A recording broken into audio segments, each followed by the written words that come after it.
অপেক্ষা করছি ফ্রেন্ডের জন্য, তার সাথে অনেক দিন পর দেখা হবে, সাথে কিছু কেনাকাটা আছে। আসসালামু আলাইকুম সবাইকে, কেমন আছেন সবাই? আজকে আমি চলে এসেছি নিউ মার্কেট এরিয়াতে। এখন আমি দাঁড়িয়ে আছি গ্লোব মার্কেটের সামনে। এখানে অনেক ধরনের কালেকশন আছে, যদিও আমি কোনো কালেকশন দেখাতে আসিনি, কারণ আমি এই ধরনের ভিডিওগুলো করতে পারি না।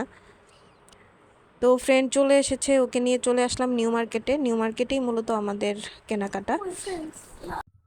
প্রথমেই আমরা চলে আসলাম কুকারিজ আইটেমের এই সাইডটাতে, কারণ এই সাইডটা আমার খুবই পছন্দের, যা দেখি তাই ভালো লাগে।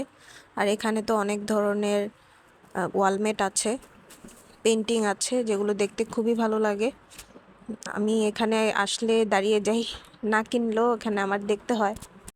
এখানে আসলে সবারই ম্যাক্সিমাম জিনিসই ভালো লাগে, ভালো লাগার মতোই সব কিছু থাকে, যার যেটা প্রয়োজন সেটা কিনে, কিন্তু ঘুরে তো দেখা হয় অনেক।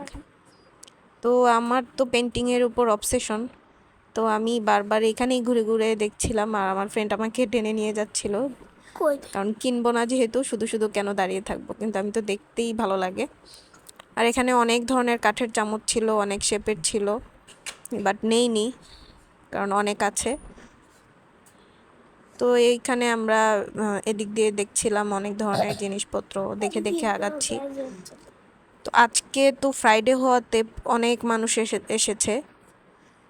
ফ্রাইডেতে প্রচুর পরিমাণে ভিড় হয়, আর যেহেতু একটু হালকা শীত পড়েছে, সবাই শীতের কেনাকাটা করছে। আর এখানে আমরা ভিতরে নিউ মার্কেটের ভিতর চলে আসলাম, উপরে নিউ সুপার আর নিচে হচ্ছে নিউ মার্কেট।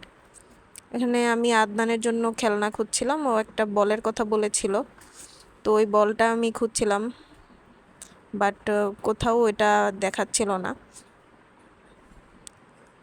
তো যেগুলো দেখে পেয়েছি ওগুলো পছন্দ হয়নি, যেটা ও চাচ্ছিল এগুলো সেগুলো না। তো অনেক জায়গায় আমি এটা খুঁজেছিলাম, তো এটা পাইনি, কোনটা পছন্দ হচ্ছে না। তো এখানে আমি আর আমার ফ্রেন্ড মিলে চা খেলাম। আমরা মালাই চাটা নিয়েছিলাম, যদিও মালাই চা, বাট টেস্টটা পানসে ছিল। তাও কিছু করার নেই, যেহেতু নিয়েছি, সেই জন্য তাই খেতে হবে। আর এখানে আমরা একটু ভিডিও করছিলাম এভাবে। তো এই তো চা খেয়ে আমরা সামনে আগাচ্ছি, ব্যাগগুলো দেখলাম, এগুলো ব্যাগগুলো খুব পছন্দ হয়েছিল, বাট প্রাইসটা বেশি মনে হলো, কারণ গাউসের সাইডে এটার প্রাইস আরও কম ছিল। আর এখানে হচ্ছে সেই 100 টাকার দোকানগুলো, 100 টাকায় যেখানে সিরামিকের প্লেট এবং বাটি বিভিন্ন জিনিসপত্র পাওয়া যায়। তো এখানে আজকে দেখলাম 100 টাকা না, শুধু আরও বেশি দামেরও জিনিসপত্র সাজানো হয়েছে 100 টাকার পাশাপাশি। তো যেটা পছন্দ হচ্ছে ওটার প্রাইস বেশি, কিন্তু 100 টাকায় যেগুলো রেখেছে ওগুলো আবার পছন্দ হচ্ছে না। তো এরকম দেখে আবার সেই খেলনার দিকে খুঁজছি, আদনানের জন্য যে বলটা চাচ্ছিলাম ওই বলটা খুঁজছি, তো সেই বল আর পাইনি। তো আমরা চলে আসলাম শোপিসের দোকানে। শোপিসের দোকানে এসে তো পুরো হারিয়ে গেলাম, কারণ এত সুন্দর সুন্দর জিনিসপত্র, এত সুন্দর সুন্দর শোপিস, এখানে এই দোকানে একবার ঢুকলে আর বের হতে ইচ্ছে করবে না, যেটা দেখবো সেটাই ভালো লাগে। বাট প্রাইস অনেক বেশি, বেশি বলতে স্বাভাবিক, শোপিসের দাম বরাবরই অনেক বেশি হয়, বাট প্রত্যেকটা জিনিস খুবই সুন্দর। ঘর সাজানোর জন্য যারা জিনিসপত্র খোঁজেন বা একটু শৌখিন আছেন, তারা এখানে আসেন, অনেকেই আসেন এই দোকানে। ম্যাক্সিমাম টাইম ভিড় লেগেই থাকে, কারণ যখনই আসি এখানে প্রচুর মানুষ থাকে। তো আজকে একটু ফাঁকা পেয়েছিলাম, তো ঢুকলাম যে একটু ভিডিও করি বা দেখি কি কি আছে।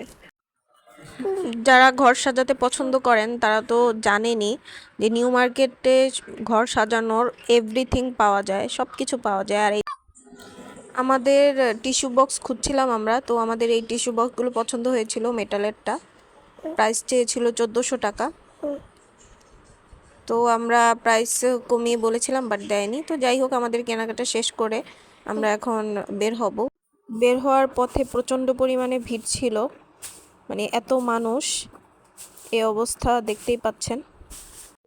আজকের ব্লগটি আমি এখানেই শেষ করছি, সবাই ভালো থাকবেন, আল্লাহ হাফেজ।